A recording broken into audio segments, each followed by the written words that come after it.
Jai Hind friends, it's Wednesday 5th July 2023. Let's get start the Hindu editorial analysis which I compile for you.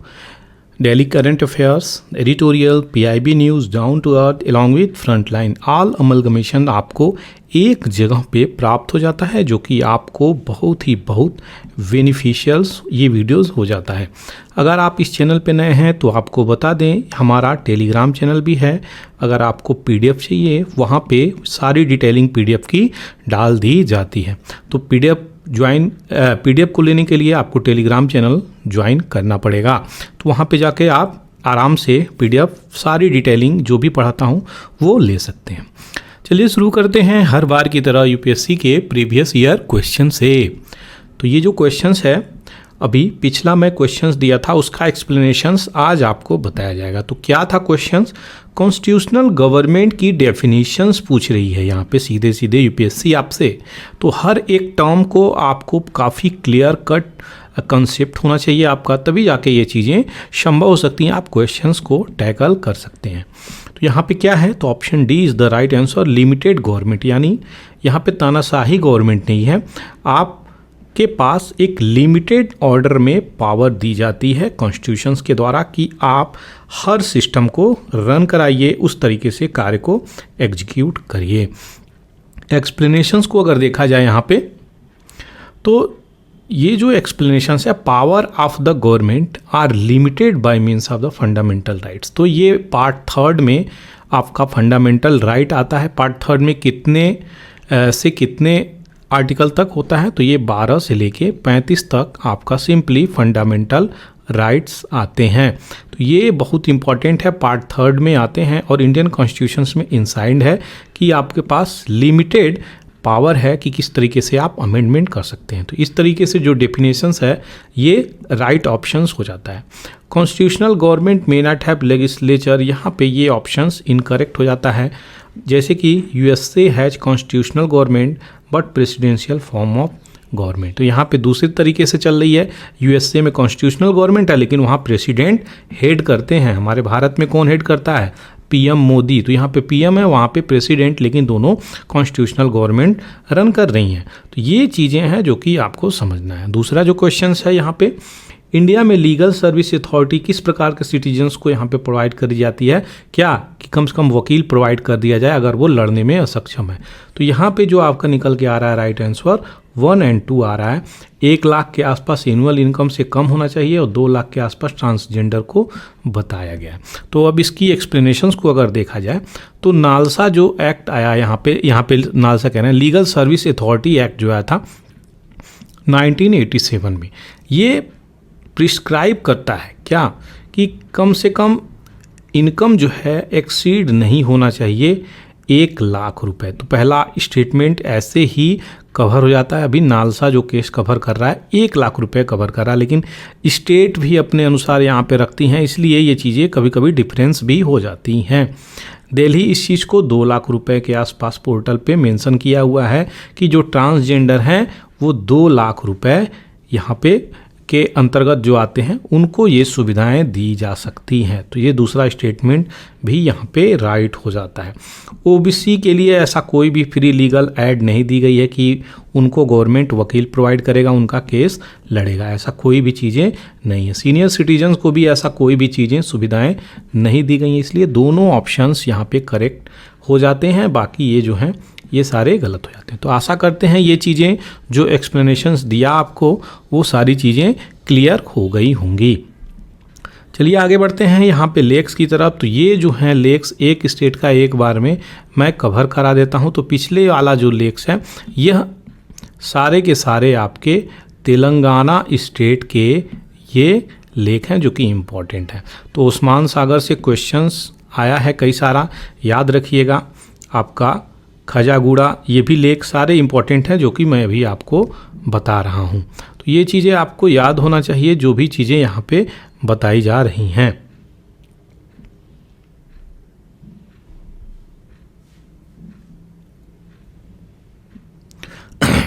अब आगे बढ़ते हैं, यहाँ पे कुछ पीआईबी न्यूज़ है उसको हम लोग देखेंगे कि क्या है ये पीआईबी न्यूज़। और क्या चीज़ें, नई नई चीज़ें जो निकल के आ रही हैं वो सारी डिटेलिंग अच्छे से कवर करेंगे।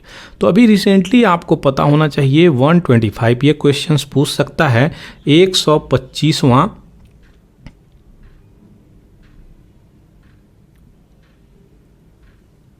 हाँ सही है 125th birth anniversary of Alluri Sitaram Raju. ये बहुत ही इंपॉर्टेंट पर्सनालिटी थे साउथ इंडिया के, तो इनका नाम भी आपको याद होना चाहिए क्योंकि ये रंपा रिबेलियन के लिए जाने जाते थे। इसकी सारी डिटेलिंग मैं बैकग्राउंड में भी आपको दे दूंगा, आपको बताता हूँ, आप यहाँ पे जान लीजिए। जो बैकग्राउंड की चीज़ें होती हैं वो मैं अलग से लेकर के आता हूँ ताकि आपके जो क्वेश्चंस आते हैं बैकग्राउंड से वो बिल्कुल भी लैप्स ना हो, वो छूटे नहीं। तो हैदराबाद में इनको 4 जुलाई का इनका बर्थ एनिवर्सरी मनाया गया है, जो कि 125वां बर्थ एनिवर्सरी है, याद रखिएगा। 23rd SCO की समिट हुई है, इंडिया ऑर्गेनाइज किया है इस चीज़ को। इसमें क्या थीम के साथ आगे चीज़ें चली गई हैं कि पहला जो है वसुधैव कुटुंबकम होना चाहिए, दूसरा प्रिंसिपल सिक्योर।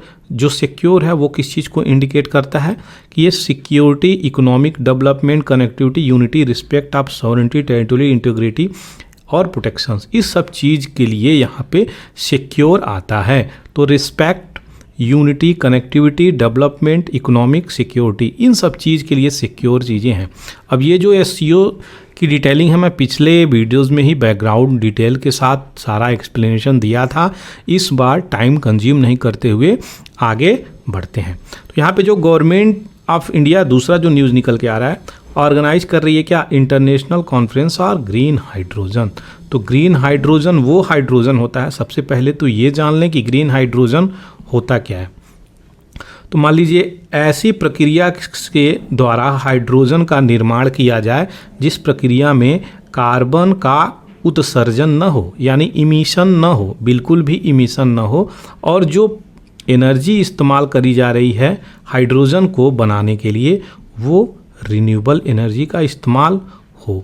तो रिन्यूएबल एनर्जी के इस्तेमाल करके हाइड्रोजन का निर्माण किए, लेकिन कार्बन का रिलीज, इमिशंस वातावरण में नहीं हुआ, इसलिए इसको ग्रीन हाइड्रोजन बोला जाता है। तो यही चीज़ें अभी 5 से 7 जुलाई 2023 विज्ञान भवन में ऑर्गेनाइज होने वाला है इंटरनेशनल कॉन्फ्रेंस, याद रखिएगा। कुछ न्यूज़ और फैक्ट्स हैं जो कि काफ़ी इंपॉर्टेंट है, उसको हम देखेंगे।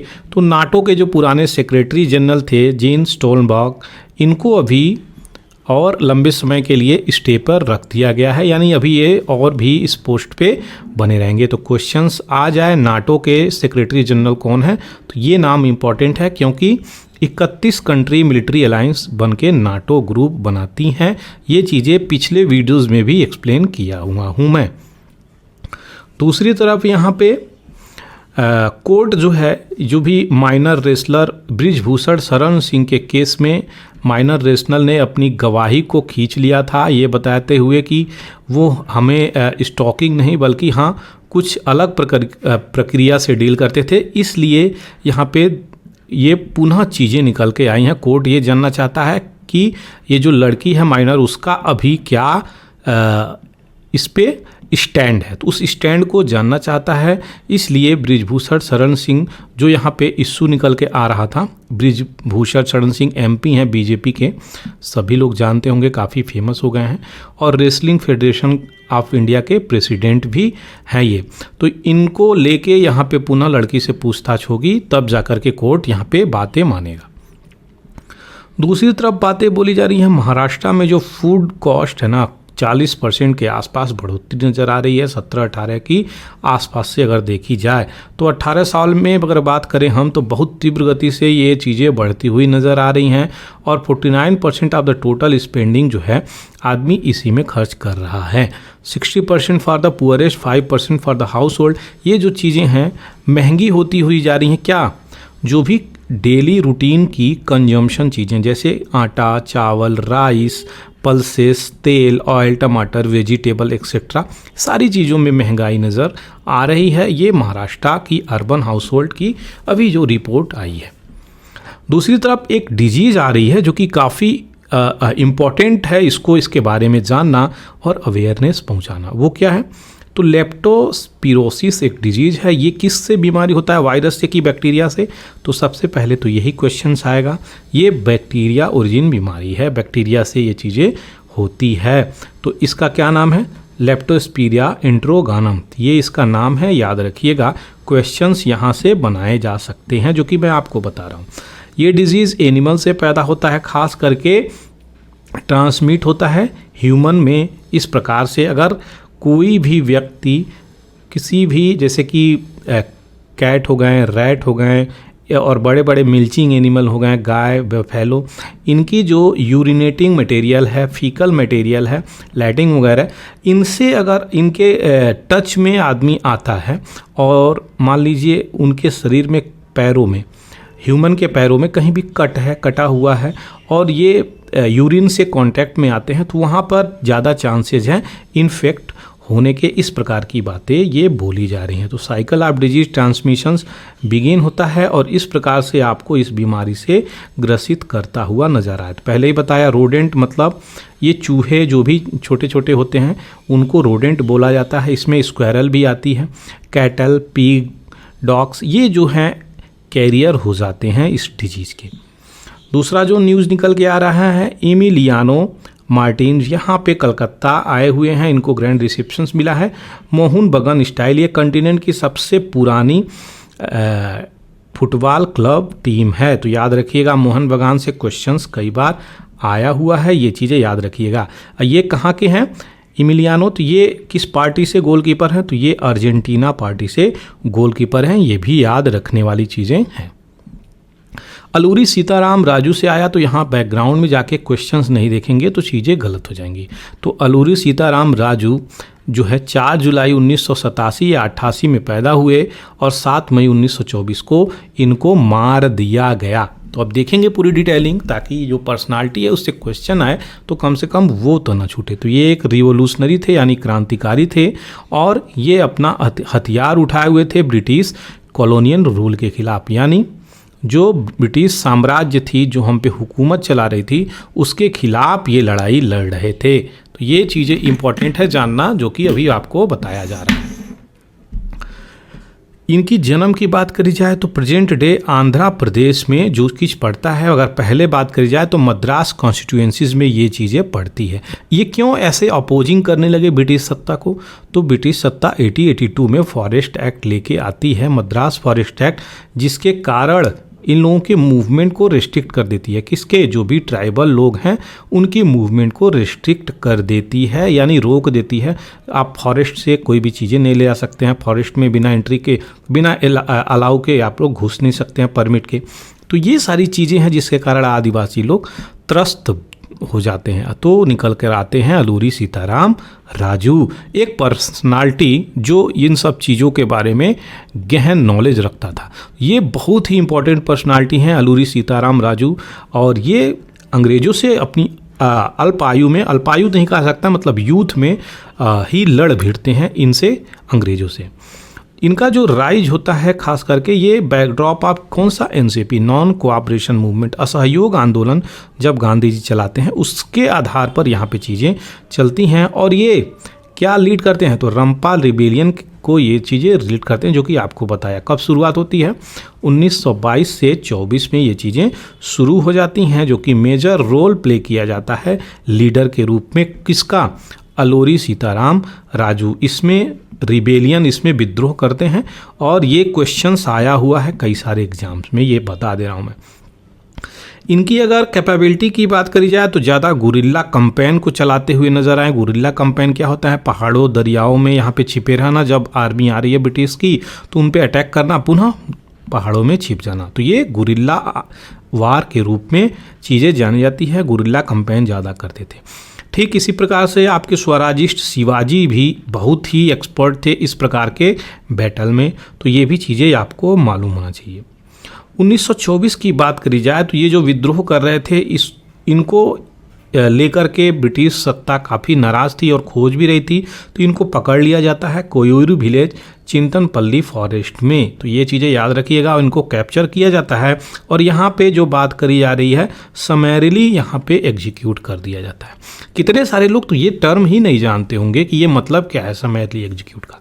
तो आपको बता दें, अगर आपको यहाँ पे पकड़ लिया गया और ये समरली एग्जीक्यूशन का मैटर आपको समझना है, तो यहाँ पे क्या हुआ, मान लीजिए आपको पकड़े तो आपको तुरंत ही एडमिनिस्ट्रेशन ही जहाँ पे जजमेंट दे देगा, मतलब कि यहाँ तुरंत अगर ऑर्डर है शूट एट द साइड का, तुरंत आपको मार दिया जाएगा। तो यहाँ पे बहुत सारे पुलिस ऑफिसर्स मिलके इनको जैसे ही पकड़े तुरंत इनको गोलियों से भून दिया गया, इनको उन्हीं जगहों पे मार दिया गया। तो ये थी समरली एग्जीक्यूटेड की कहानी और ये बहुत सारे ग्रुप के द्वारा फायरिंग स्क्वाड थी, एक टीम थी, और इन पे दनादन गोलियों से धागी जो इनकी डेथ हो गई। तो बहुत अल्प आयु में लगभग 25-26 साल के अंतर्गत ही इनकी मृत्यु हो गई अल्लूरी सीताराम राजू की। तो ये इंपॉर्टेंट थी, एक पर्सनालिटी आपकी कवर हो गई, डिटेलिंग कवर हो गई और रिबेलियन भी कवर हो गई। सारी डिटेलिंग आपको यहाँ पे दे दी गई है। चलिए आगे बढ़ते हैं। दूसरी तरफ जो न्यूज़ निकल के आ रही है, माइक्रो प्लास्टिक जो है 90% फ्रॉग्स में यहाँ पे पाया गया है। तो यहाँ पे कहाँ पे, तो जो बंगाल डेल्टा है बांग्लादेश का, वहाँ पे जो माइक्रो प्लास्टिक है वह फ्रॉग्स में पाया गया। तो अगर फ्रॉग्स में पाया गया तो फ्रॉग को दूसरा एनिमल खाएगा, इसको दूसरा एनिमल खाएगा। तो जो चैन सिस्टम है ना, फूड चैन, इस चैन सिस्टम को इम्पैक्ट करता हुआ नज़र आएगा और इसमें कहीं ना कहीं ह्यूमन भी जुड़ा हुआ है। तो ह्यूमन तक ये बीमारी आ जाएगी, डिजीजेज आ जाएंगे और इम्पैक्ट करता हुआ नज़र आए। तो वाइटल रोल प्ले कर रहा है फूड वेव और फूड चैन। अच्छा, फूड वेव क्या है? फूड वेव क्या है? मान लीजिए रैट है, रैट को स्नेक खा लिया, स्नेक को ईगल खा लिया, ठीक है। अब यहाँ पे रैट है, रैट मान लीजिए कोई और भी छोटा एनिमल है, उसको खा लिया। तो यहाँ पे एक प्रकार से चैन होती है और ईगल से ऊपर यहाँ पे क्या है, टाइगर है। तो हर प्रकार से चीज़ें इंटरलिंक होती हैं, यानी ग्रुप ऑफ चैन मिलके क्या बनाते हैं, एक वेव बनाते हैं, एक जाल बनाते हैं। यहाँ पे उस चीज़ को बताया जा रहा है। और जब लीनियर चले तो एक चैन हो जाता है, जैसे कि यहाँ पे अभी बताया रैट को स्नेक खा लिया, स्नेक को ईगल खा लिया, लीनियर चल रहा है तो ये एक चैन हो गया। और जब इसी चीज़ में ग्रुप आ जाए, इनको ये खा लिया, इनको ये खा लिया, फिर इनको ये खा लिया, तो ये किस प्रकार से एक वेब सिस्टम क्रिएट हो जाती है। ये चीज़ें हैं जो अभी आपको मैं यहाँ पे बता रहा हूँ।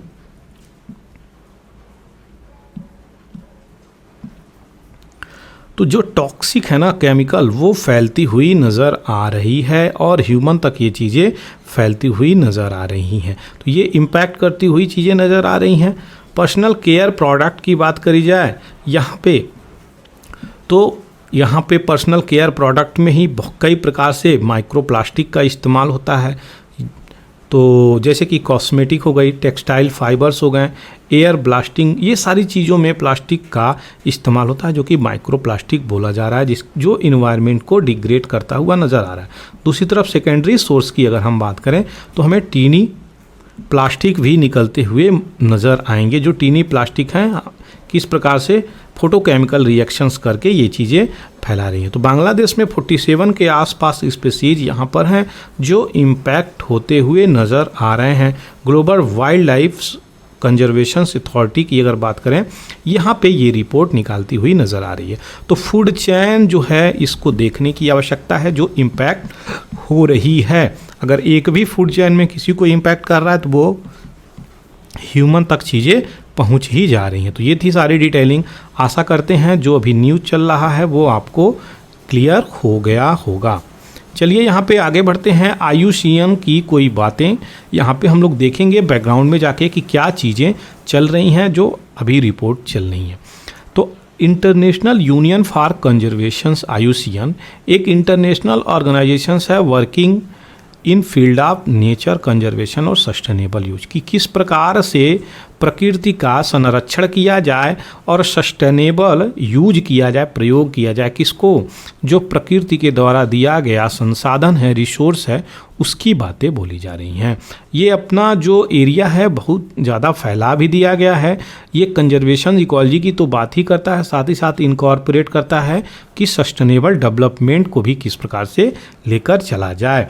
Organisation is best known to wider public for compiling publishing IUCN red list. तो ये कौन पब्लिश करता है? सीधे सीधे याद रखिएगा, IUCN रेड लिस्ट यही पब्लिश करता है, IUCN। तो इसमें कितने इससे स्पेसीज हैं जो विश्व में या भारत में कि या फिर किसी भी कंट्री में जो थ्रेटेंड हैं, जो क्रिटिकल हैं, इंडेंजर्ड हैं, वल्नरेबल हैं, इनको कंसीडर किया जाए। ये फाउंड किया गया था फ्रांस फाउंटेनब्लू में 5 अक्टूबर 1948 से। क्वेश्चंस आए हुए हैं जो मैं बता रहा हूँ। हेडक्वार्टर की बात करी जाए तो स्विट्जरलैंड ग्लैंड में है। नेशनल लेवल पे अगर बात किया जाए तो ये गवर्नमेंट को हेल्प करती हुई नज़र आती है कि किस प्रकार से बायोडाइवर्सिटी की पॉलिसी राष्ट्र में बनाई जाए। ये सारी चीज़ें हैं। IUCN प्रोवाइड करता है क्या? एडवाइस इन्वायरमेंटल कन्वेंशन में यहाँ पे किस प्रकार से बायोलॉजिकल डाइवर्सिटी हो रही है, sites framework convention on climate change में, और एडवाइस करता है यूनेस्को को भी। तो ये चीज़ें याद रखिएगा, नेचुरल वर्ल्ड हेरिटेज को भी ये चीज़ें याद रखिएगा। ये एडवाइस भी करता है क्योंकि इसका रोल इम्पोर्टेंट हो जाता है। फॉर्मली इसको एक्रेडिटेड किया गया है परमानेंट ऑब्जर्वर मिशंस किस फील्ड में? तो यूनाइटेड नेशंस IUCN, यहाँ पे यूनाइटेड नेशंस में यहाँ पे इसको एक्रेडिट किया गया है कि एक परमानेंट ऑब्जर्वर के रूप में इसको माना गया है। मल्टीपल इंटरनेशनल बॉडीज़ भी इससे जुड़ी हुई हैं, यहाँ पे ऑफिशियल रिलेशंस है। तो ये थी सारी डिटेलिंग IUCNs को लेके, क्योंकि यहाँ पे इश्यू निकल के जो आया है मेंढक वाले माइक्रो प्लास्टिक, बहुत सारे इश्यू निकल के आई हैं, उसके लिए मैं यहाँ पे ये चीज़ें डाल दिया हूँ। अब आगे बढ़ते हैं। यहाँ पे इनकम्प्लीट रिफॉर्म जो आई है उसको हम देखेंगे। तो सबसे पहले मेरा क्वेश्चन है आप लोगों से, GST किस साल में आई थी, किस डेट में आई थी? कमेंट सेक्शंस में इतना तो आपसे हम उम्मीद करते हैं कि आपको पता होगा। तो ये क्वेश्चंस कई सारे स्टेट पीसेस में पूछा गया था जब GST भारत में आई थी। अच्छा, दूसरा भी क्वेश्चंस पूछ लेता हूँ। GST सबसे पहला कौन सा कंट्री है वर्ल्ड में जो इम्प्लीमेंट किया था? ये क्वेश्चंस आप ज़रूर बताइए। अभी GST की बात करी जाए तो यहाँ पे ये बोली जा रही है निर्मला सीतारमण जी के द्वारा कि ये एक कंट्री को और भी यूनिफाइड मार्केट प्रोवाइड कर रही है, और भी अच्छे तरीके से। सिंपल सी बात है, आम शब्दों में बोला जाए तो फिनांस मिनिस्टर निर्मला सीतारमण यही बोली हैं, GST आया, लोगों को फ़ायदा हुआ। ये ऐसी बातें बोली जा रही हैं। दूसरी तरफ इंटर स्टेट बॉर्डर्स की भी बातें बोली जा रही हैं। क्या कि इंटर स्टेट बॉर्डर पे आपको इंटीग्रेटेड GST जो लगता है उस पर भी बॉटल नेक जो भी दिक्कतें थी उसको भी हम चेकआउट कर रहे हैं, उसको भी हम देख रहे हैं कि क्या क्या उसमें कॉम्प्लेक्सिटीज़ हैं, क्या समस्याएं हैं जो कि इंडियन गुड्स कॉम्पिटिटिवनेस को और भी अच्छा बनाएंगी। तो देखिए, अगर मार्केट में कॉम्पिटिटिवनेस बनेगी तभी चीज़ें अच्छी तरीके से चलती हैं। ये चीज़ें जो बताई जा रही हैं। दूसरी तरफ जो बातें बोली जा रही हैं कि जब डीमोनेटाइजेशन शॉक आया भारत में, ये डीमोनेटाइजेशन भी बताइए तो कब आया था भारत में? डीमोनेटाइजेशन 2016 में आया था कि 2017 में आया था? जल्दी बताइए। तो ये GST और डीमोनेटाइजेशंस, तो इंट्रोडक्शंस जब हुई थी डीमोनेटाइजेशन शॉक में, उसी समय GST के भी यहाँ पे आकर के मार्केट की इनफॉर्मल इकोनॉमी को इन्फ्लुएंस करती हुई नज़र आई। तो ये जो चीज़ें आई, कई प्रकार की चैलेंजेस भी साथ में लेकर आई। बहुत सारे ऐसे बिजनेसमैन भी हैं जो इससे ब्रूटली इम्पैक्ट हुए और इन्फ्लुएंस किया है लोगों को। ये भी चीज़ें हैं। तो आज के डेट की अगर बात करी जाए तो 5 करोड़ के आसपास जो जनरेट करता है, अपना ट्रांजैक्शंस कर लेता है, एनुअल टर्नओवर 5 करोड़ तक, उसको ई-इनवाइस यानी इलेक्ट्रॉनिकली बिल बनाना ज़रूरी है। ई-इनवाइस बनाना अगस्त से यहाँ पे ज़रूरी हो जाएगा। ये अभी रिसेंटली चेंजेस आ रहे हैं। तो रिवेन्यू डिपार्टमेंट यहाँ पे क्या कह रहा है कि जो भी फेक इनवाइस है उसको भी डील करने की ज़रूरत है, टेक्निक को और डिप्लॉय करने की ज़रूरत है। ये सारी चीज़ें करने की ज़रूरत है, तभी जाके ये चीज़ें सही तरीके से हो पाएंगी। सहमति की वो बातें बोली जा रही हैं यहाँ पे, सहमति पे एक मत हो तब जाकर के चीज़ें सही तरीके से चलेंगी। पोस्ट पैंडेमिक की अगर बात करी जाए, पैंडेमिक क्या होता है? जो भी आपका कोविड आया था एक पैंडेमिक है। पैंडेमिक ऐसा चीज़ें हैं जो कोविड सभी व्यापारियों को यहाँ पे तोड़ करके रख दिया, यानी वर्ल्ड की जो इकोनॉमी थी बिल्कुल स्टेबल हो गई थी, क्योंकि इस समय ना आप घर से निकल सकते हैं ना आप घर से बाहर जा सकते हैं। तो ये इशू निकल के आई थी, तो आपका फैक्ट्री बंद है, आपका लेबर बंद है, ट्रांजैक्शंस नहीं हो रहे हैं, ट्रांसपोर्टेशंस नहीं हो रहे हैं, सारी की सारी चीज़ें एकदम ठप पड़ गई थी। तो ये चीज़ें हैं जो निकल के आ रही हैं। किस प्रकार से इन चीज़ों को डील किया जाएगा, यहाँ पे बहुत सारी चीज़ें निकल के आ रही हैं जो सीतारमण सजेस्ट करती हुई नज़र आई हैं। काउंसिल की बात करी जाए तो यहाँ पे मिनिस्टेरियल ग्रुप यहाँ पे सेटअप करी गई है रेशनलाइज करने के लिए क्या कि मल्टीपल रेट स्ट्रक्चर जो हैं किस प्रकार से इनफ्लो को यहाँ पे बढ़ाती हुई नज़र आई हैं। दूसरी तरफ आपको बता दें जो जीएसटी है ना, अपने भारत में बहुत हाई डिग्री की टैक्सेस लेके आ रहा है। ये आया हुआ है, ये आ नहीं रहा है, आया हुआ है। जीएसटी हाई डिग्री की टैक्स कलेक्ट करता है भारत में, जबकि वर्ल्ड की बात करी जाए तो इसका बहुत ऐसी कंट्री हैं जो बहुत ही कम माइनर दाम में, मतलब एक लो डिग्री की रेट चार्ज करती हैं जीएसटी के अंदर। हमारे भारत में ही इतने महंगे जीएसटी हैं, बस ये भी चीज़ें याद रखिएगा।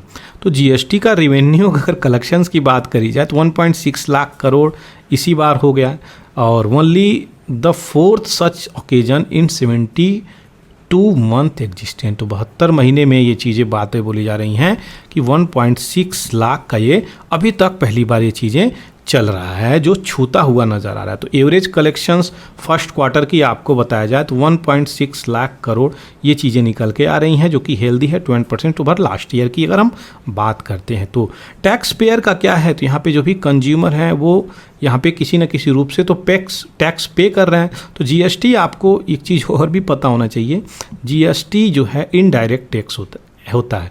इनडायरेक्ट टैक्स क्या होता है कि अगर कोई भी आप सामान फॉर एग्जांपल मैगी खरीदने गए, अगर मैगी आप खरीद रहे हैं तो मैगी 10 रुपये की आई तो मैगी पे इंक्लूडेड टैक्स है, वो टैक्स आप पे कर रहे हैं, आपको पता नहीं है, ये आपके ऊपर लग गया है, तो वो इनडायरेक्ट टैक्स हो गया। डायरेक्ट टैक्स क्या हो गया, इनकम का टैक्स डायरेक्ट टैक्स होता है। ये चीज़ें याद रखिएगा, इनकम की टैक्स डायरेक्ट टैक्स होती है, और भी बहुत सारे टैक्स हैं ऐसे टैक्स जो डायरेक्टली उसी इंडिविजुअल पे इम्पोज होते हैं, वो डायरेक्ट टैक्स की कैटेगरी में आते हैं। तो जीएसटी आपका इनडायरेक्ट टैक्स है, ये भी चीज़ें याद रखिएगा। Good simple tax, GST compensation, ये सारी चीज़ें जो लेवी हो रही हैं। अभी सेस की बात करी जाए तो सेंटर हर चीज़ों में सेस और लेवीज लगाती हुई नज़र आ रही है। क्यों सेस और लेवीज, क्योंकि सेस और लेवीज को शेयर नहीं करना पड़ता है स्टेट के साथ, जो कि फ़ायदा हो जाता है सेंटर को, यानी यूनियन को यहाँ पे फ़ायदा हो जाता है। तो कोविड-19 में बहुत सारी यहाँ पे इशू आई थी जो कि अभी धीरे धीरे सही होती हुई नज़र आ रही है।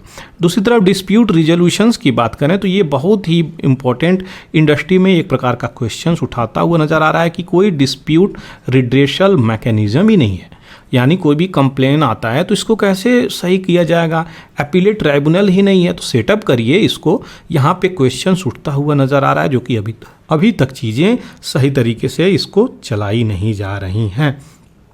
तो जीएसटी काउंसिल है, नीड, इसकी आवश्यकता है कि कम से कम इसको सही तरीके से चलाया जाए, तो कि तब जा कर के ये चीज़ें सही तरीके से डील हो पाएंगी। क्योंकि आपको बता दें जीएसटी में तो आप कलेक्शन दिखा दे रहे हैं, वो तो हम देख रहे हैं, लेकिन जीएसटी में बहुत सारे लूप होल्स भी हैं, कमियां भी हैं, उसको कौन सुधारेगा, रिफॉर्म कौन लाएगा, यहाँ पे वो सारी बातें बोली जा रही हैं।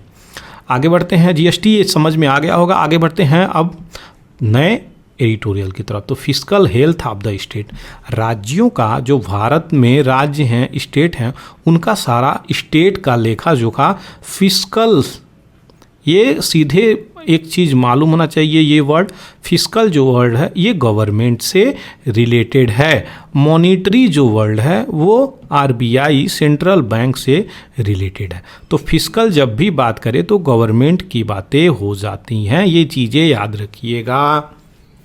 अब आगे बढ़ते हैं, यहाँ पे बहुत सारे इंडियन स्टेट हैं, इंडिया की अगर बात करी जाए तो ये एक साथ मिलकर बहुत सारे जो रिवेन्यू आ रही हैं ये स्पेंड क्या कर रही हैं, अपने स्टेट की जो रिवेन्यू आ रही हैं तो 60% आप कंबाइंड जो है गवर्नमेंट एक्सपेंडिचर हो जा रही है, और जो गवर्नमेंट का शेयर है बोरोइंग में वो भी अराउंड 40% के आसपास है। तो किस प्रकार से चीज़ें चल रही हैं यहाँ पे, ये तो डेफिसिट की तरफ बढ़ती हुई नज़र आ रही हैं। अगर एक्सपेंडिचर भी आपका जितना रेवेन्यू रिसीट है उससे ज़्यादा आप एक्सपेंडिचर ही करेंगे तो ये आप डेफिसिट में आ रहे हैं, सिंपल सी फंडा है। तो हमको उसी सब चीज़ को यहाँ पे देखना चाहिए।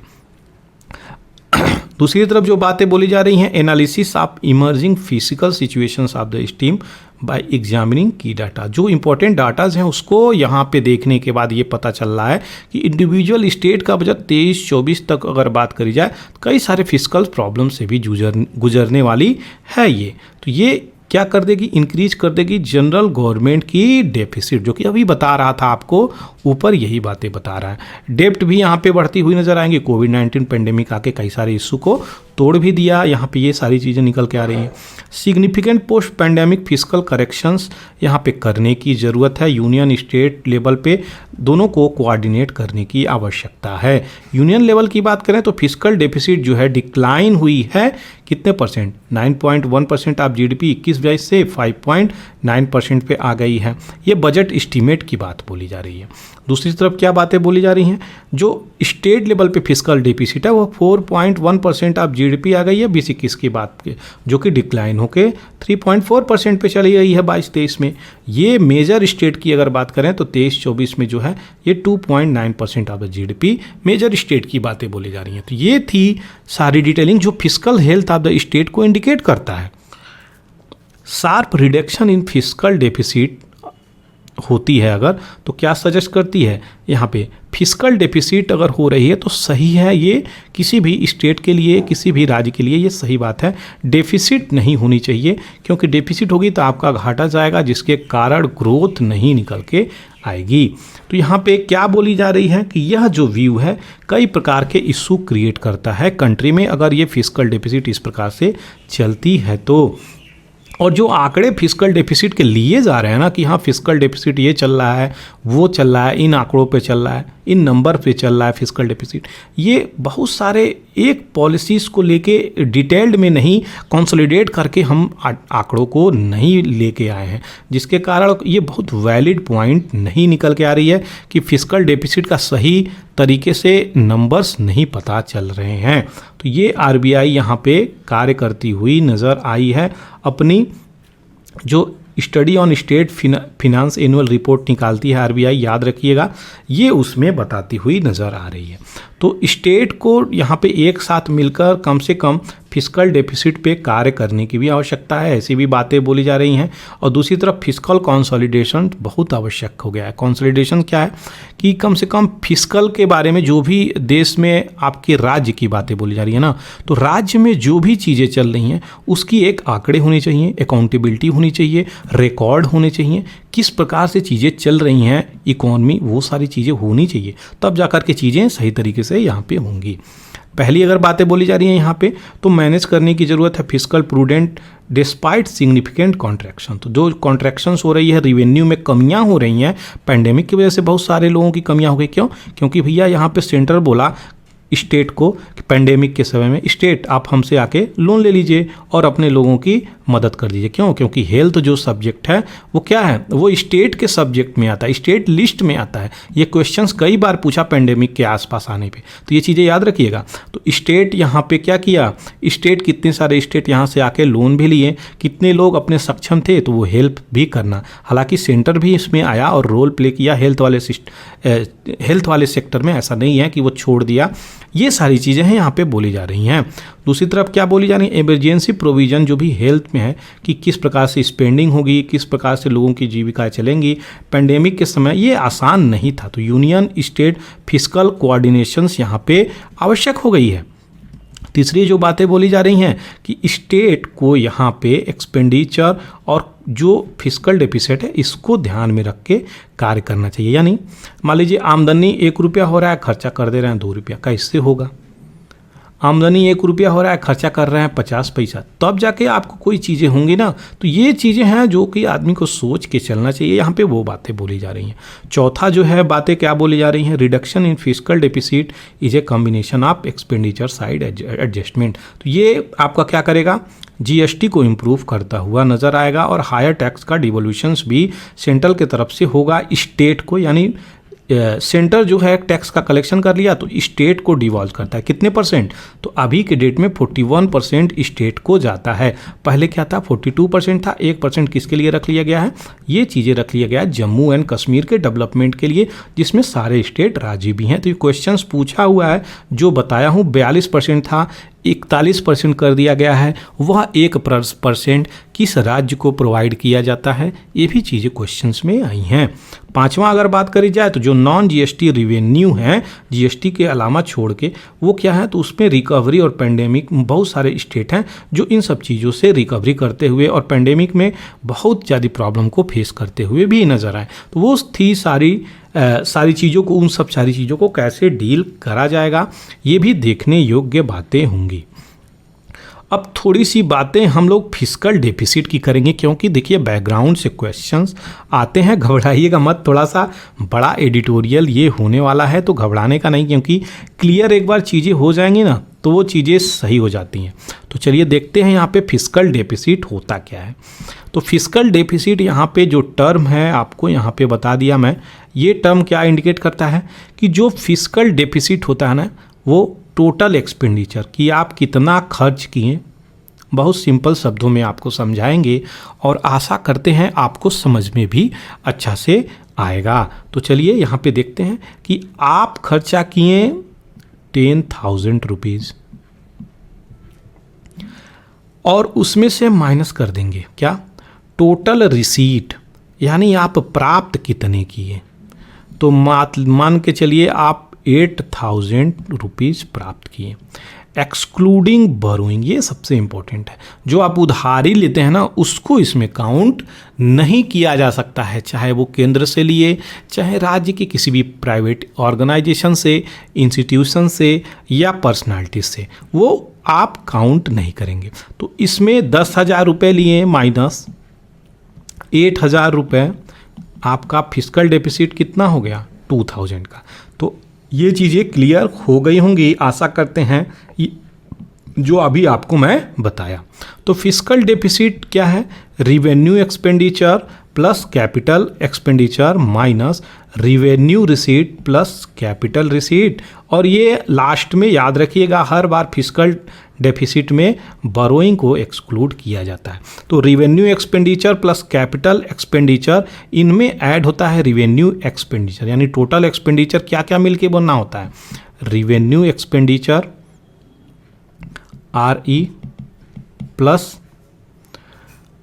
Capital expenditure. तो टोटल एक्सपेंडिचर में आपका ये चीज़ें याद आता है, बाद में आपका क्या आता है, ये रिवेन्यू रिसीट। ये चीज़ें याद रखिएगा और एक्सक्लूड कर देना है आपको हर बार में बोरोइंग, तब जाकर के इसका पूरा डेफिनेशंस और ये फार्मूला के रूप में आप इस्तेमाल कर सकते हैं।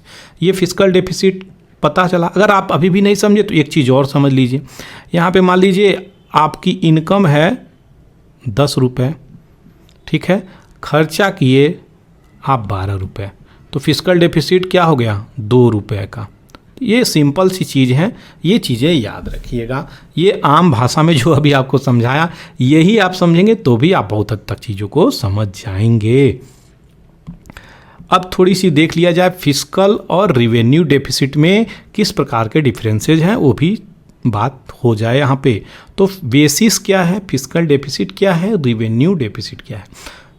फिस्कल डेफिसिट अभी मैं बताया। रिवेन्यू डेफिसिट अगर बात करी जाए तो रिवेन्यू एक्सपेंडिचर, जो रिवेन्यू खर्च हो रहे हैं और जो रिवेन्यू प्राप्त हो रहे हैं, तो जो रिवेन्यू प्राप्त हो रहे हैं उनको उनसे अधिक हम खर्च कर देते हैं तो रिवेन्यू डेफिसिट हो जाती है। मान लीजिए रिवेन्यू प्राप्त किए कितना, 15, और रिवेन्यू खर्च किए कितना 16, तो -1 यहाँ पे आ जाएगा। ये चीज़ें याद रखिएगा। इसकी डेफिनेशंस यहाँ पे दी गई है। बोरोइंग यहाँ पे नहीं ली जाती फिजिकल डेफिसिट में, पहले बता दिया। इंडिकेटर बात करी जाए किस आधार पे ये चीज़ें देखी जाती हैं, तो ये दर्शाती हैं कि इंडिकेट करती हैं कि फिजिकल डेफिसिट में क्या होगा। जैसे क्या यहाँ पे अगर फिजिकल डेफिसिट होगा तो गवर्नमेंट क्या करेगी, तो रिक्वायर्ड है total borrowing of the government. तो ये ही बताती हैं फिजिकल डेफिसिट कि भैया अब उधारी लेने का इनका समय आ गया है, आवश्यक समय हो गया है। इसका कारण क्या होता है, इसका कारण ये होता है हाइक हो जाती है क्या कैपिटल एक्सपेंडिचर में। तो कैपिटल एक्सपेंडिचर में अगर बढ़ती हो जाएगी तो ये चीज़ें फिजिकल डेफिसिट निकल करके आ जाएंगी। दूसरा जो इंडिकेटर है रेवेन्यू डेफिसिट का, वो तो ये डिपेंडेंसी हो जाएगी लोन पे, कि आने वाले समय में लोन पे निर्भर हो जाएगी। यही रेवेन्यू डेफिसिट है। आपके पॉकेट में सेविंग में पैसे नहीं है तो क्या करिएगा भैया, तो ये चीज़ें जानिए। यहाँ पे बहुत सिंपल भाषा में आपको बताया। दूसरा चीज़ है एक्सेस एक्चुअल नेट रिसीट। तो ये जो एक्चुअल नेट रिसीट है ये एक्सेस हो जाता है, ये कारण बन जाते हैं। तो ये थी सारी डिटेलिंग फिस्कल और रिवेन्यू डेफिसिट को लेके, क्योंकि इन्हीं सब मुद्दों पे अभी आगे एक्सप्लेनेशंस होने वाले हैं, इसलिए मैं सोचा इस बार आपको पहले ही ये चीज़ें बता दी जाएं, ताकि at least fiscal deficit, revenue deficit, इनके इंडिकेटर, रीजन, कारण, डेफिनेशंस आपको क्लियर होने चाहिए। तो आगे बढ़ते हैं, क्योंकि मैं आपको बता दूं यहाँ पे 2 एडिटोरियल को एक ही प्रकार से कंपाइल करके लेके आया हूँ, तो यहाँ पे उन्हीं सब चीज़ों को डिटेल में बता रहा हूँ। तो सिग्निफिकेंट फिस्कल चैलेंजेस क्या हैं, तो यहाँ पे बहुत सारे चीज़ों को करेक्ट करने की ज़रूरत है, जैसे कि short to medium time frame होना चाहिए, और जो चीज़ें यहाँ पे रिवेन्यू डेफिसिट स्टेट में चल रही हैं उसको सही तरीके से डील करने की ज़रूरत है। जो रिडक्शंस होना चाहिए फिस्कल डेफिसिट में वह एकम्पनाइड होना चाहिए, क्या किसी प्रकार से जो भी रिडक्शंस हो रिवेन्यू डेफिसिट में उसको लेकर के ये चीज़ें होनी चाहिए। 23-24 की बात करी जाए तो यहाँ पे आउट ऑफ 17 जो मेजर स्टेट हैं, बड़े बड़े भारत के राज्य, उनमें से 13 में ये डेफिसिट यहाँ पे दिखाई गई है रिवेन्यू अकाउंट में। जो 13 स्टेट हैं उनमें से फिस्कल डेफिसिट 7 स्टेट में यहाँ पे दिखाई गई है। प्राइमरी जो चीज़ें चल रही हैं वो किसके द्वारा, तो रिवेन्यू डेफिसिट यहाँ पे दिखाई दे रही हैं इन राज्यों में। किसमें से, 13 में से 7 राज्यों में ये चीज़ें दिखाई दे रही हैं। स्टेट जैसे कि आंध्र प्रदेश, हरियाणा, केरला, पंजाब, राजस्थान, तमिलनाडु, वेस्ट बंगाल, इन राज्यों में ये चीज़ें दिखाई दे रही हैं। तो लार्ज डेप्ट जीएसडीपी रेशियो भी बहुत सारा इम्पैक्ट होता हुआ नज़र आ रहा है। दूसरी तरफ अगर बात करी जाए कि 20 साल के आंकड़ों को अगर देखा जाए तो ये जो रिवेन्यू डेफिसिट है ऑलमोस्ट यहाँ पे गायब ही हो रहा था स्टेट के बजट से, लेकिन कोविड-19 के पहले ये चीज़ें थी। अभी जो है जनरेट हो रही हैं रिवेन्यू सरप्लस इन एग्रीगेट। अगर बात करी जाए, एग्रीगेट का मतलब होता है पूरा कलेक्टिवली, एक तरीके से अगर बात करी जाए तो revenue surplus almost all state during this period. तो आजकल के समय में यहाँ पे सरप्लस पे चल रही है, लेकिन अभी भी बहुत सारे स्टेट ऐसे हैं जो डेफिसिट को फेस कर रहे हैं, ये सच्चाई है। तो reemergence of the revenue deficit in recent year should take focus back on the management of the revenue deficit. तो ये पुनः री इमर्जेंस हो रहा है क्या, रिवेन्यू डेफिसिट। तो अब आशा करते हैं रिवेन्यू डेफिसिट का जब नाम ले रहा हूँ तो आपको पूरी चीज़ें समझ में आ रही होंगी, इसीलिए मैं पहले आपको सारा चीज़ें एक्सप्लेन कर दिया। तो यहाँ पे क्या आगे चलने की ज़रूरत है, तो कम से कम इंटरेस्ट फ्री लोन दीजिए, स्टेट को सपोर्ट करिए, यूनियन गवर्नमेंट सपोर्ट करे, इस प्रकार से रिडक्शन हो तब जाके रिवेन्यू डेफिसिट में कमियां आएंगी। क्या करने की ज़रूरत है, किस प्रकार की हेल्प करने की ज़रूरत है, तो एलिमिनेट करिए जो भी पॉसिबिलिटी है, किसी प्रकार से स्टेट की कैपिटल में यहाँ पे किस प्रकार के खर्चा है, उस सब चीज़ों को यहाँ पे देखते हुए यहाँ पे सपोर्ट करने की ज़रूरत है। बरोवर को यहाँ पे देखने की ज़रूरत है, फिनांस, रिवेन्यू, एक्सपेंडिचर क्या हो रही हैं, ये भी चीज़ें डील करने की ज़रूरत है।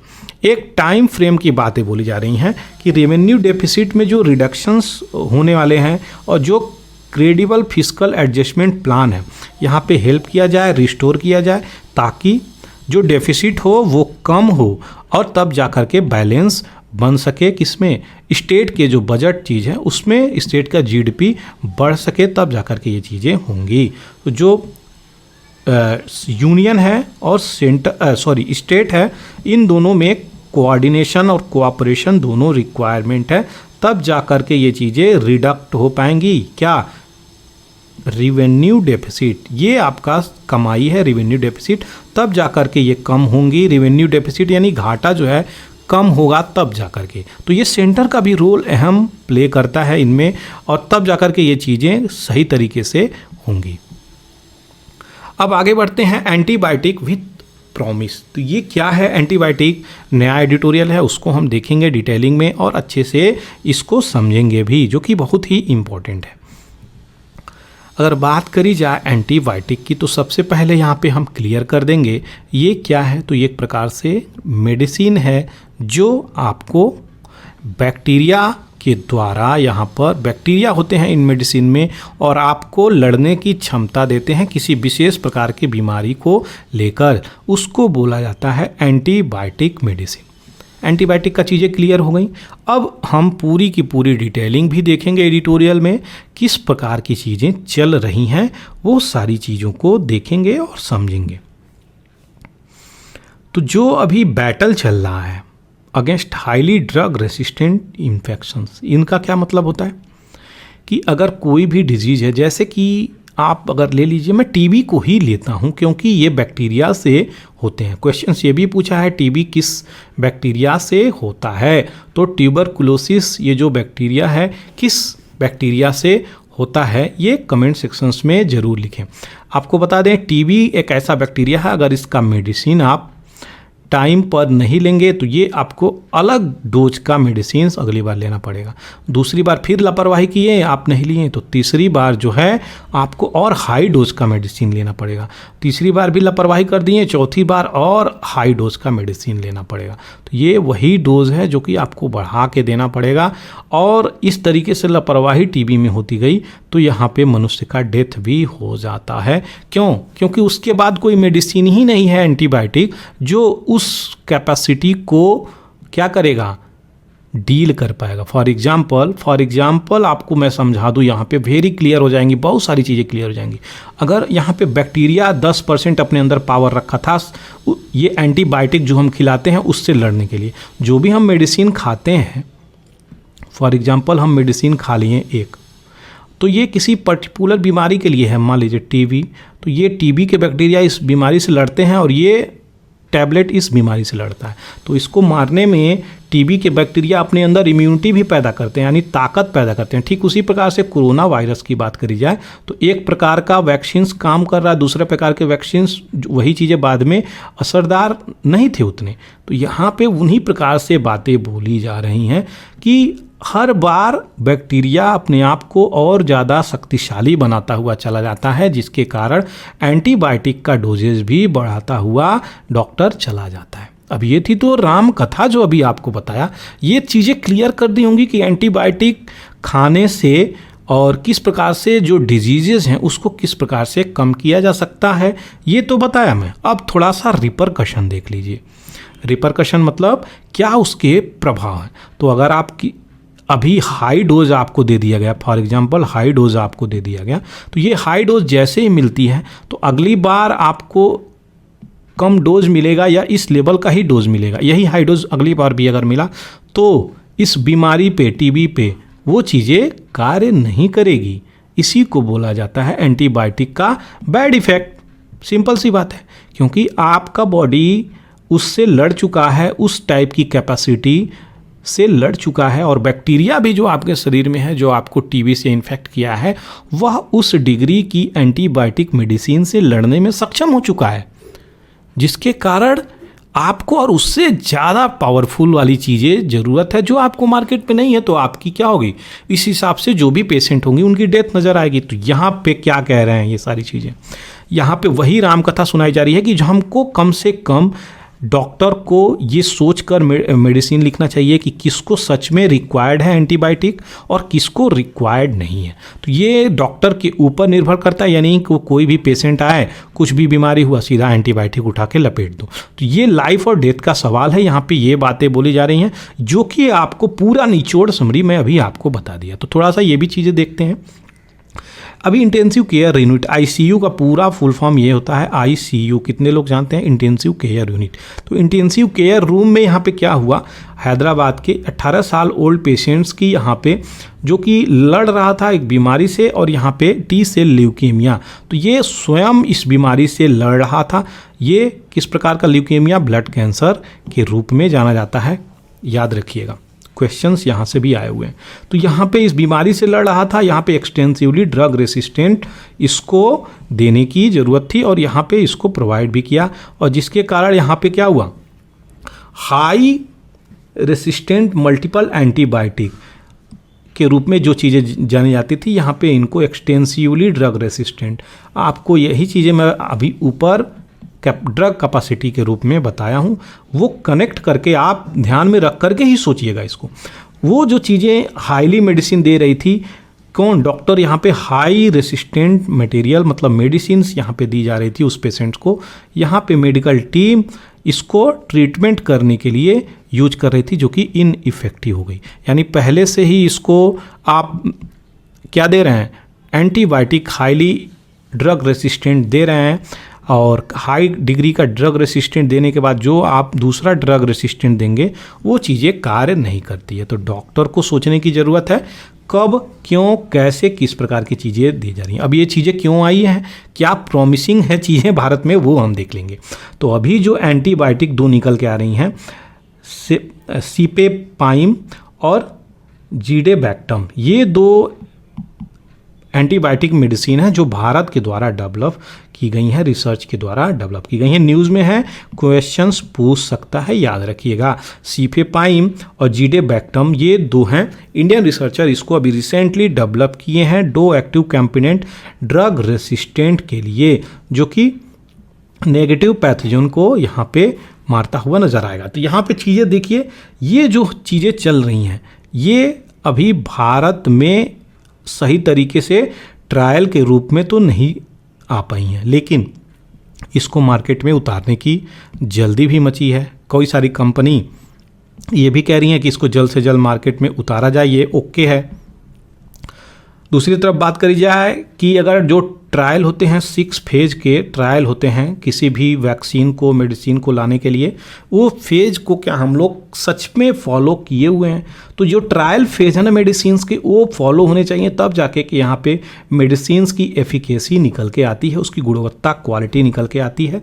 अदरवाइज यहाँ पे यही चीज़ें प्रॉब्लम क्रिएट करती हुई नजर आएंगी। फॉर एग्जांपल अगर हम इशू कर दें कोई भी मेडिसिन्स मार्केट में, ये ओके है, इसको लॉन्च कर दो क्योंकि ये 1-2 लोगों पे कार्य कर रही है, तो इस प्रकार से कितने लोगों की जानें ये ले जाके रख देगी। तो ये चीज़ें हैं जो देखने योग्य बातें हैं। तीसरा ट्रायल जो इंटरनेशनली है वो अभी चल रहा है इन मेडिसिन्स की। किन मेडिसिन्स की? आपको ये सीपेजैम और जेडेबैक्टम, ये दोनों पे चल रहा है। तो ये भारत के लिए तो अचीवमेंट है, क्लियर है, कोई डाउट ही नहीं है, लेकिन इसको पुनः देखने की ज़रूरत है। इन्फेक्शन स्पेशलिस्ट जो भी इंटेंसिविस्ट और ऑनकोलॉजिस्ट, ये क्या होते हैं? जो भी कैंसर स्पेशलिस्ट होते हैं, ऑनकोलॉजिस्ट बोला जाता है। ऐसे डॉक्टर जो ट्रीट कर रहे हैं सीवियर इन्फेक्शंस, क्रिटिकली जो बीमार हैं लोगों को, इन प्रकार के इम्यूनो कॉम्प्रोमाइज्ड पेशेंट जो भी उनकी इम्यूनिटी बहुत वीक है, इस प्रकार के लोगों को किस प्रकार की रियलिटी से हम लोग फेस कर रहे हैं। तो डॉक्टर को सोचने की ज़रूरत है कब हमें एंटीबायोटिक देना है, कब ड्रग रेसिस्टेंस इन्फेक्शन को किस प्रकार से ट्रीट करना है। तो ये चीज़ें डॉक्टर लोगों को अंडरस्टैंड करनी पड़ेगी। ह्यूमन को क्या करना पड़ेगा? ऐसा नहीं आपको बुखार हुआ एंटीबायोटिक ले लें, ऐसा नहीं छींक सर्दी हुआ एंटीबायोटिक लेना, ऐसा नहीं हाथ पैर दर्द कर रहा एंटीबायोटिक लेना। ये क्या है? ये बिल्कुल बेकार चीज़ें हैं। आपकी बॉडी ख़त्म हो रही है, क्योंकि आपकी बॉडी उससे लड़ने की शक्ति खो देगा, आपको हर बार मेडिसिन की आवश्यकता पड़ जाएगी तब। इसलिए बोली जाती है ये जब ज़रूरत हो तभी इसका चीज़ देना चाहिए। तो चैलेंजेस फेस्ड बाय डॉक्टर, यहाँ पे वही चीज़ें बताई जा रही हैं कि जब इसकी आवश्यकता हो तब जाकर के इफ़ेक्टिवली एंटीबायोटिक को यूज किया जाए। तो ये इम्पोर्टेंट है। एंटीबायोटिक का इस्तेमाल भारत में लाइसेंस के तौर पे बहुत सारे कंट्री यहाँ पे को भी भारत बनाकर भेज रहा है, अपना एक्सपोर्ट भी करता है मेडिसिन्स। क्योंकि फार्मेसी का बात करी जाए तो भारत हब है वर्ल्ड में। बहुत सारे लोगों को अफ्रीकन कंट्री में वैक्सीन्स हम भेजें, टैबलेट हम भेजें, मेडिसिन हम भेजें। तो ये चीज़ें हैं, भारत फार्मेसी के फील्ड में हब तो उतर रहा है, लेकिन क्वेश्चंस बेनिफिट का नहीं है, ह्यूमैनिटी का है, ट्रीटमेंट का है, एथिक्स का है यहाँ पे। तो ये एंटीबायोटिक किस प्रकार से यूज होना चाहिए ये हमें सोचने की ज़रूरत है। दो जो यहाँ पे चीज़ें निकल के आ रही हैं यह भारत की अचीवमेंट को तो दर्शाती हैं, शाइनिंग इंडिया को दर्शाती हैं, कोई डाउट इसमें बिल्कुल भी नहीं होना चाहिए। और ये अभी जो ट्रायल है भारत में कई सारे ट्रायल को पास भी कर चुका है, जिसके कारण इंटरनेशनली तीसरे ट्रायल में ये चीज़ें फंसी हुई हैं। और अगर ये चीज़ें ओके हो जाती हैं तो आपको बता दें ये जो ओके होने के बाद चीज़ें निकल के आएंगी, यह ह्यूमैनिटी के लिए बहुत ही प्लस साइन लेके निकल के आएंगे। मतलब क्या बोला जा रहा है प्लस साइन से, यानी बहुत ही हेल्थ लोगों का सही होता हुआ नज़र आएगा।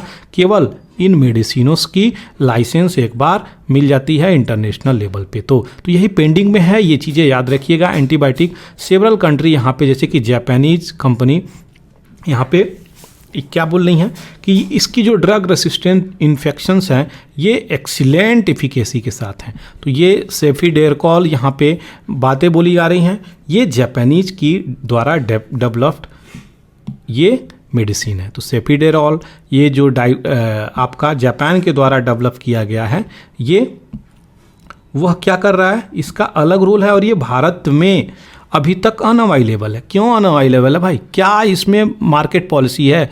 क्या इसमें कैपिटलिस्ट पॉलिसी है? आपको ह्यूमैनिटी के आधार पे सोचना चाहिए। मानव को अगर कोई अच्छा मेडिसिन मिल रहा है तो अपने भारत में आना चाहिए। तो ये जो इम्पोर्टेंट मेडिसिन है भारत में अभी तक आई ही नहीं है। पता नहीं क्या यहाँ पे पॉलिसीज लेके आ रहे हैं, ये इंपॉर्टेंट, जबकि भारत में बहुत सारी ज़रूरत है इसकी। तो इस ग्रेविटी को हमें सोचना चाहिए। ऐसा नहीं है कि इसको बाइंड करके रखना चाहिए कि एक कंट्री में ही ये अप्लाई होगी, ऐसी चीज़ें नहीं होनी चाहिए, क्योंकि ये पेशेंट ओरिएंटेड चीज़ होनी चाहिए। वर्ल्ड को वेलफेयर की निगाह से यहाँ पे देखनी चाहिए, क्योंकि अगर लाइफ सेविंग ड्रग है तो वो पूरे वर्ल्ड को प्रोवाइड होनी चाहिए। मेरा तो यही मानना है। यूरोपियन यूनियन जो एजेंसी है इसको किस प्रकार से देख रही हैं? तो इंडिया की जो इनोवेशंस है ये और सेफिडेरकॉल ये ग्लोबली रिकॉग्नाइज्ड हैं, लेकिन इंडिया का जो चीज़ें चल रही हैं अभी इसको ये अलाउ करने में डिले कर रहे हैं। क्या? लाइसेंस अलाउ करने में डिले कर रहे हैं, अच्छे से वो चेक चाक कर रहे हैं। तो इंडिया के लोग क्या बोल रहे हैं यहाँ पे कि इसको अब अलाउ करना चाहिए, क्योंकि ये बहुत सारे ट्रायल को पास आउट कर चुका है। यहाँ पे साइंटिफिक अचीवमेंट की भी बातें बोली जा रही हैं। तो ये एंटी माइक्रोबियल रेसिस्टेंट ड्रग जो होते हैं उनकी सारी डिटेलिंग आपको इस स्लाइड्स में मैं दे दिया हूँ। आशा करते हैं चीज़ें क्लियर हो गई होंगी। चलिए बढ़ते हैं नए एडिटोरियल की तरफ। तो बहुत ही इंपॉर्टेंट एडिटोरियल है ये, फूड ग्रेन और OMSS।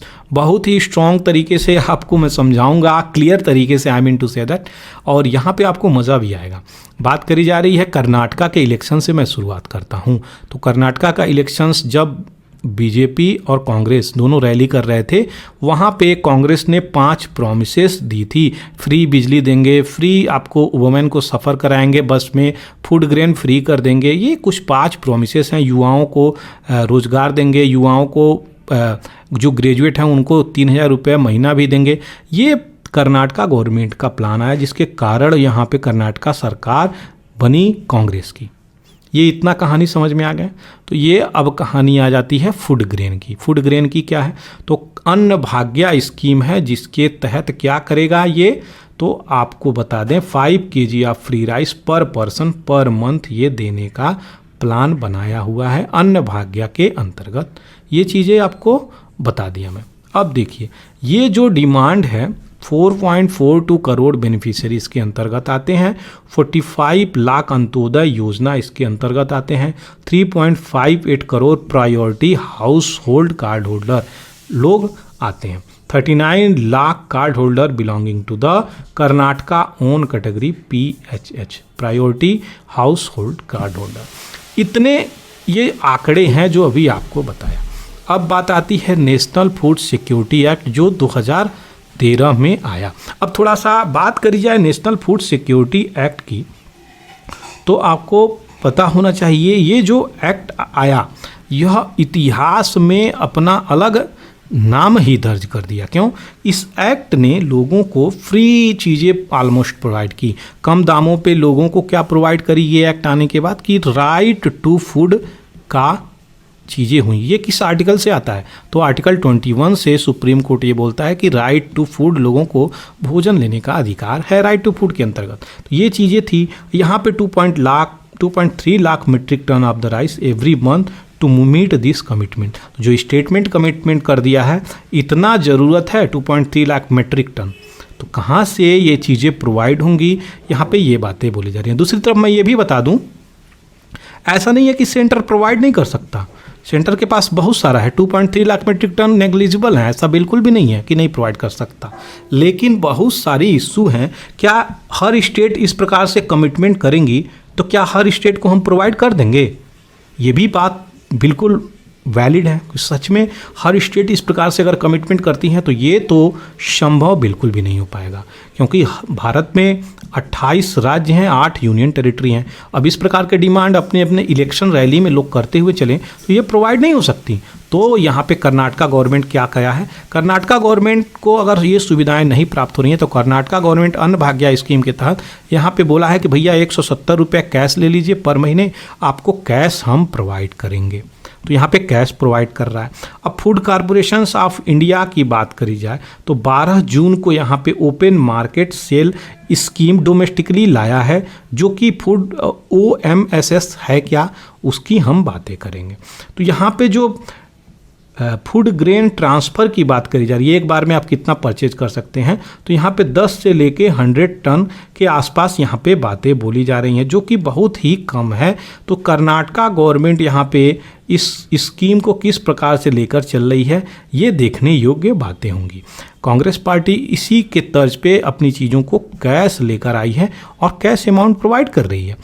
OMS जो की बात करी जाए, अभी ओपन मार्केट सेलिंग सिस्टम यहाँ पे आया और 100 से 10 मीट्रिक टन यहाँ पे लिमिट कर दिया है। और ये क्या बताया है कि जो बड़े बड़े हैं बोली लगाने वाले, उनको न देके जो मार्जिनल बायर हैं उनको हम खड़ा करने के लिए ये चीज़ें किए हुए हैं, जो कि सही है। अगर एक तरफ से वैलिड पॉइंट बोली जाए तो ये सही है, बट क्या यहाँ पे डिफ्रेंसिएशंस नहीं हो रही है, ये भी हम नहीं कह सकते, क्योंकि सरकार यहाँ पे अगर कर्नाटका का सरकार नहीं बल्कि बीजेपी का सरकार बना होता तो यहाँ पे ऐसा लगता है कि ये चीज़ें नहीं होनी चाहिए। लेकिन मोस्ट इम्पॉर्टेंट क्वेश्चंस क्या है कि मोस्ट इम्पॉर्टेंट क्वेश्चंस ये है कि हर स्टेट में, ऑल स्टेट में इस प्रकार की अगर स्कीम आती है तो वो बियर नहीं कर सकती government, central government, union government bear नहीं कर सकती।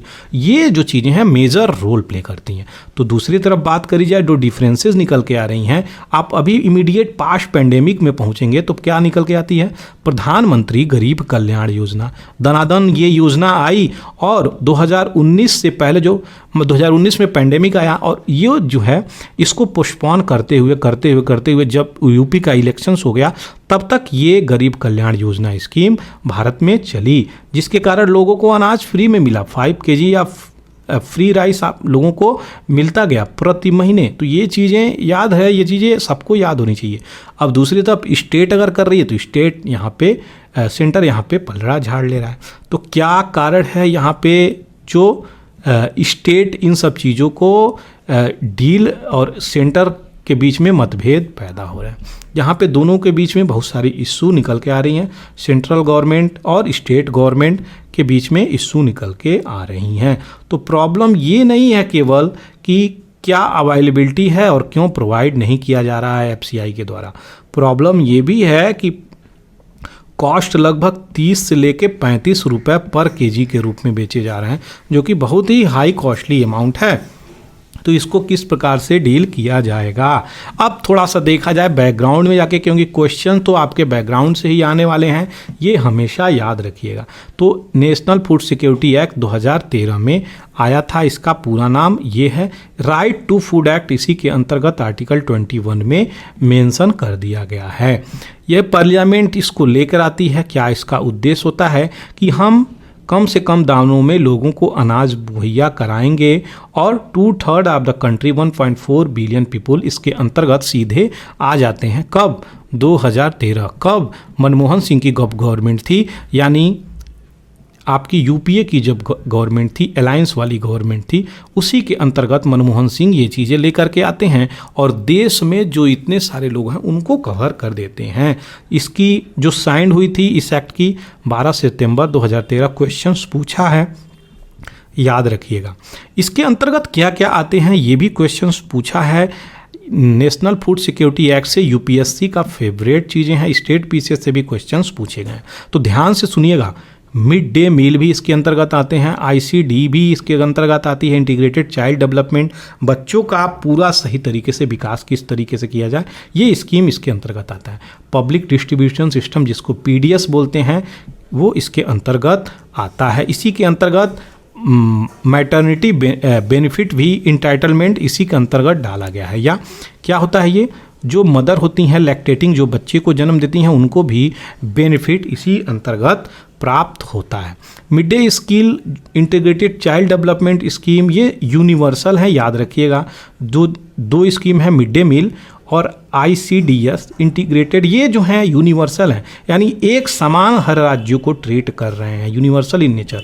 जबकि पीडीएस सिस्टम की बात करी जाए 2/3 ऑफ द पॉपुलेशन को ही कवर करती हैं, जिनमें 75% गांव के लोग, 50% अर्बन के लोगों को कवर किया गया है 2013 वाले एक्ट की हम बात करें तो।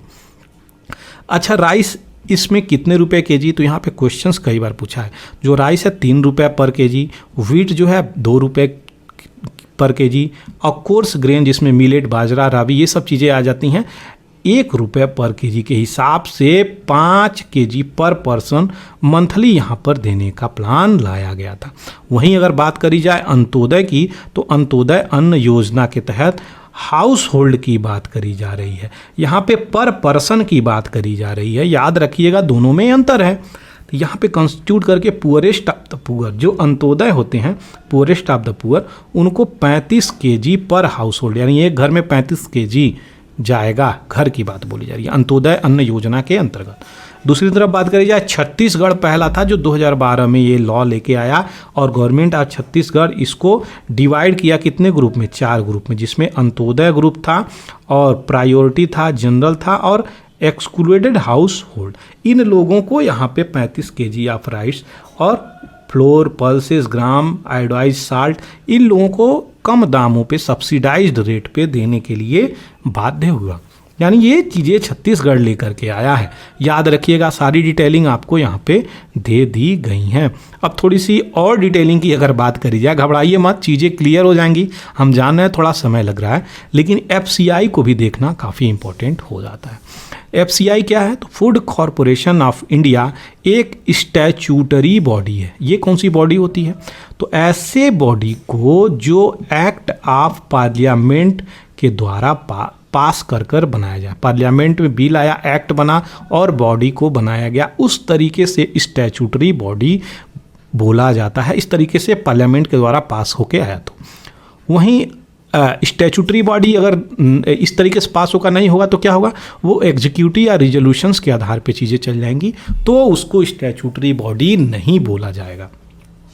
कि गवर्नमेंट ऑफ इंडिया के अंतर्गत आता है, चलिए सभी लोग जानते हैं। ऑनरशिप किसके मिनिस्ट्री के अंदर आता है ये एफसीआई, तो ministry of consumer affairs, food and public distributions के अंतर्गत आता है। सीधा सीधा क्वेश्चन पूछेगा आपसे, यूपीएससी एफसीआई के कौन सी मिनिस्ट्री के अंतर्गत आता है, तो याद रखिएगा consumer affairs, food and public distributions के अंतर्गत आता है। फॉर्मेशंस की बात करी गई है तो 1964 में इसको इनेक्ट किया गया था, 1964 में, याद रखिएगा।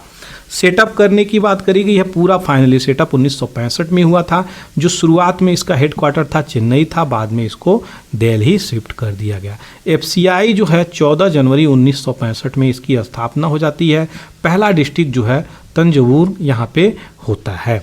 दूसरी तरफ एफसीआई की बात करी जाए तो ये खरीद फरोख्त की बात करता है। 15 से 20% इंडिया के जो गेहूँ हैं वो खरीद करता है, और 12 से 15% जो राइस हैं वो खरीद करता है। यही जो खरीद करता है किसानों से, यह डिक्लेयर किया जाता है गवर्नमेंट ऑफ इंडिया के द्वारा कि किस रेट में खरीदेगा। इसी रेट को मिनिमम सपोर्ट प्राइस बोला जाता है, एमएसपी इसी को बोला जाता है। तो ये चीज़ें क्लियर हो गई क्योंकि काफ़ी डिटेल में बताया हूँ। 5 जोनल हैं, 6 रीजनल जोनल हैं। एफसीआई की बात करी जाए यहाँ पे, तो यहाँ पे वेयर हाउस की बात करी जाए तो वेयर हाउस का मतलब क्या होता है, गोदाम जिसमें चावल, राइस, ग्रेन्स रखे जाते हैं। तो लगभग 2000 प्लस हैं। और storage of the food grain की बात करी जाए कंट्री में सबसे ज़्यादा स्टोरेज पंजाब में है, उसके बाद हरियाणा, उत्तर प्रदेश आते हैं। तो ये थी सारी डिटेलिंग। आशा करते हैं FCI भी आपकी चीज़ें क्लियर हो गई होंगी। अब थोड़ी सी चीज़ें देख लें जो अभी कर्नाटका का इशू चल रहा है स्टेट को लेके। तो आप देख सकते हैं यहाँ पे 6 ऐसे स्टेट हैं जो highest share of rice under open market sale scheme के तहत पाए हैं, यानी OMSS जो स्कीम है इसके अंतर्गत चीज़ें चल रही हैं। तो जम्मू कश्मीर, कर्नाटका एकदम नीचे है, तमिलनाडु, तेलंगाना, आंध्रा और केरला, इन राज्यों को ये चीज़ें प्राप्त हो रही हैं। दूसरी तरफ बात करी जाए स्टेट रन कर रहा है स्कीम और national food security act centre के द्वारा। तो सेंटर के द्वारा केरला को ये देखिए किस तरीके से मिल रही हैं, कर्नाटका को दे रही देखिए किस तरीके से मिल रही हैं। जो स्टेट रन स्कीम है वो इतना ही डिमांड कर रही हैं और सेंटर यहाँ पे इतना प्रोवाइड कर रहा है। दूसरी तरफ जो चार्ट दिखा रहा है कि रिटेल इन्फ्लेशन हुई है होलसेल प्राइस में, तो आप देखिए किस प्रकार से रिटेल इन्फ्लेशन हुई है 2023 तक आते सीधे ग्राफ खड़ा हो गया। चौथा चार्ट यहाँ पे क्या बता रहा है कि किस प्रकार से सप्लाई हो रही है metric tonne of the rice, ये चीज़ें याद रखिएगा। तो अभी देखिए सीधे यहाँ पे metric tonne of the rice 22, 23, 21 से लेके कैसे एक्सकलेट हुई है, लगभग 5000% की राइज हो गई है। दूसरी तरफ क्या चार्ट शो कर रहा है, बल्क कंज्यूमर कौन है और स्टेट कंज्यूमर कौन है। तो यहाँ पे देखिए बल्क कंज्यूमर एकदम कम कर दिया गया है और स्टेट यहाँ पे कंज्यूम ज़्यादा कर रहा है। तो ये चीज़ें आंकड़े हैं जो अभी आपको दिया, मैं आशा करते हैं चीज़ें क्लियर हो गई होंगी। चलिए यहाँ पे स्टूडेंट डेबिट क्राइसिस USA में, सो ये जो स्टोरी है इसको एक लाइन में हम समझेंगे। USA का इलेक्शन आने वाला है, तो 4 साल में एक बार पर साल इलेक्शंस होता है।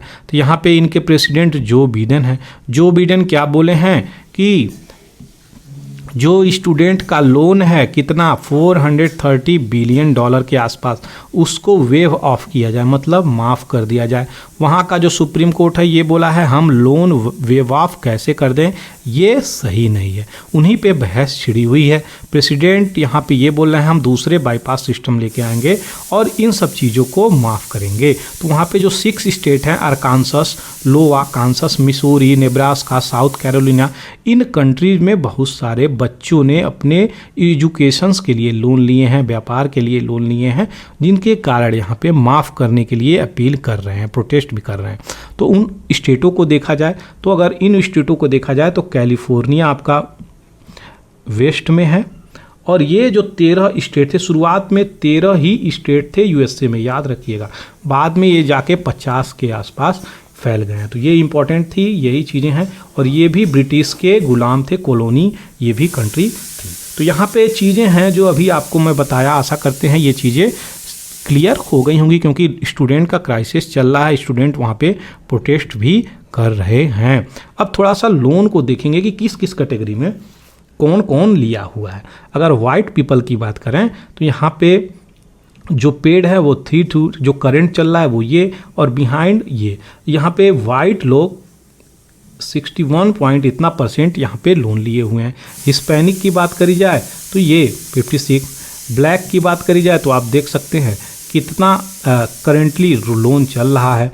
एशियन की बात करी जाए तो आप देखिए, तो जो नॉन वाइट लोग हैं वहाँ पे ज़्यादा लोन लिए हुए हैं, जिसके कारण वेव ऑफ भी करने के लिए एग्री नहीं हो रहे हैं। तो जो वाइट पीपल हैं उनका लोन तो पता नहीं वो माफ़ करेंगे कि नहीं, जो कि नॉन वाइट लोग हैं उनका लोन कैसे माफ़ करेंगे, ये सोचने योग्य बातें हैं यहाँ पे निकल के आ रही हैं। तो ये थी सारी डिटेलिंग इस लोन को लेके। अब आगे बढ़ते हैं जो न्यूज़ है। तो रशियन रिपोर्टर को यहाँ पे सीधे हॉस्पिटलाइज कर दिया गया, इनके हाथ की उंगलियों को तोड़ दिया गया है यहाँ पे चेचन्या में।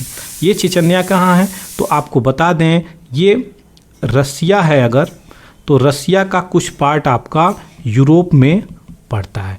रसिया का कुछ पार्ट यूरोप में पड़ता है, वह पार्ट नियर भी जो यूरल माउंटेन का बाउंड्री बनाता है उससे नीचे, वहाँ पे चेचन्या एक जगह है, वहाँ चेचन्या के आसपास इनसे मिसबिहेव किया गया है। तो ये चीज़ें याद रखिएगा जो कि अभी न्यूज़ में है। First time in the decade Egypt और टर्की दोनों अपने अपने डिप्लोमेट को अपॉइंट करेंगे। तो ये 10 साल में पहली बार हुआ है, याद रखिएगा, न्यूज़ में है। कंबोडिया के पीएम यहाँ पे बैन करेंगे Meta board over Facebook raw with PM. तो ये चीज़ें याद रखिएगा। कई सारे कमेंट करने वाले लोगों को यहाँ पे रिकमेंडेशन गई थी कि ये चीज़ें वीडियो को हटा दिया जाए और थ्रेटन जो कर रहे थे उसकी वजह से ये इशू निकल के आ रही है। तो कंबोडिया को हम लोग देख लेंगे क्योंकि वो डिटेलिंग आवश्यक नहीं है।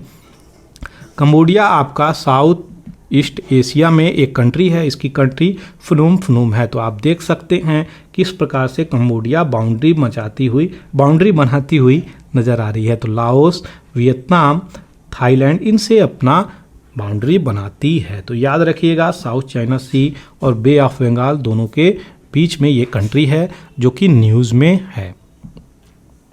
स्कॉटलैंड अब लग रहा है वर्ल्ड कप के लिए क्वालिफाई हो गया। जिम्बाब्वे को हराने के बाद यहाँ पे आगे चला गया। तो स्कॉटलैंड 234 पे 8 50 ओवर में बनाया था और यहाँ पे जिम्बाब्वे की 203 रन में ऑल आउट करके टीम निकल के आई। तो ये उभर के टीम निकल के आ रही हैं। वेस्ट इंडीज़ जो है क्वालिफाई ही नहीं कर पाई। इतनी अच्छी टीम है, ये देख के बहुत दुखी हो गया है मन मेरा। अब क्या बताएं, वेस्ट इंडीज क्वालिफाई ही नहीं किया। कभी वर्ल्ड कप की बात करी जाए अगर वेस्ट इंडीज़ की, तो पहले और दूसरे वर्ल्ड कप खेले गए हैं वो दोनों वेस्ट इंडीज ही जीता है। ये सोच के आपको आश्चर्य होगा, लेकिन आज क्वालिफाई करने के लिए हे भगवान क्वालिफाई नहीं कर पा रहा। चलिए, ये कल के कुछ न्यूज़ थे जो बचे हुए थे तो आपको बता दें। अभी यहाँ पे एमपी जो है सेरेमनी चल रही है कि शपथ लेंगे और जो ग्रीक पार्लियामेंट में पहला सेशन जो ग्रीक की राजधानी एथेंस है वहाँ पे चल रहा है। तो 300 एमपी यहाँ पे रिलीजियस सेरेमनी को अटेंड करते हुए ग्रीस में नज़र आ रहे हैं। तो यहाँ के पीएम करियाकोस मित्सोताकी पुनः पावर में दूसरी बार आते हुए नज़र आ रहे हैं। नाम याद रखिएगा और कौन सा कंट्री है वो भी याद रखिएगा। हांगकांग की पुलिस यहाँ पे बाउंटी यानी अवार्ड देती हुई नज़र आई 8 प्रोमिनेंट ओवरसीज एक्टिविस्ट को। तो ओवरसीज एक्टिविस्ट को कौन कंट्री दे रही है? तो हांगकांग याद रखिएगा। क्या? तो 1 मिलियन बाउंटी, $1 मिलियन हांगकांग याद रखिएगा। ईरान जो है 354 पीपल को 2023 के आधे ही साल में एग्जीक्यूट कर दिया, मरवा दिया गया। यहाँ पे राइट्स ग्रुप बोलती हुई नज़र आ रही है। पाकिस्तान रजिस्टर किया है 75% टेरर उसी के कंट्री में यहाँ पे बढ़ती हुई नज़र आई है first 6 month of the year जो 2023 की अभी चल रही है। तो अपने ही देश में यहाँ पे चीज़ें हो रही हैं, इशू हो रही है। पाकिस्तान के लोग वहाँ पे उसी के देश में टेरर को बढ़ाते हुए नज़र आ रहे हैं। पाकिस्तान अफगानिस्तान में बहुत सारे कॉन्फ्लिक्ट भी होते हुए नज़र आ रहे हैं, जिसके कारण अब पाकिस्तान कभी इस तरीके से था जो टेरर को पनपाता था, अब खुद ही ग्रसित होता हुआ नज़र आ रहा है। तो देखते हैं किस तरीके से पाकिस्तान अपना पड़ोसी मुल्क डील करता है। ये थी सारी डिटेलिंग। आशा करते हैं चीज़ें क्लियर हो गई होंगी। Thank you for watching the Hindu editorial analysis. आपको बता दें, अगर आप इस चैनल पे नए हैं तो चैनल को सब्सक्राइब कर सकते हैं, और अगर आपको PDF चाहिए तो आप सीधे डिस्क्रिप्शन बॉक्स में जाइए, वहाँ पे टेलीग्राम का लिंक होगा, वहाँ से आप ज्वाइन कर सकते हैं। सारा PDF टेलीग्राम पे मैं डाल देता हूँ। Thank you for watching the Hindu editorial analysis. जय हिंद, जय भारत।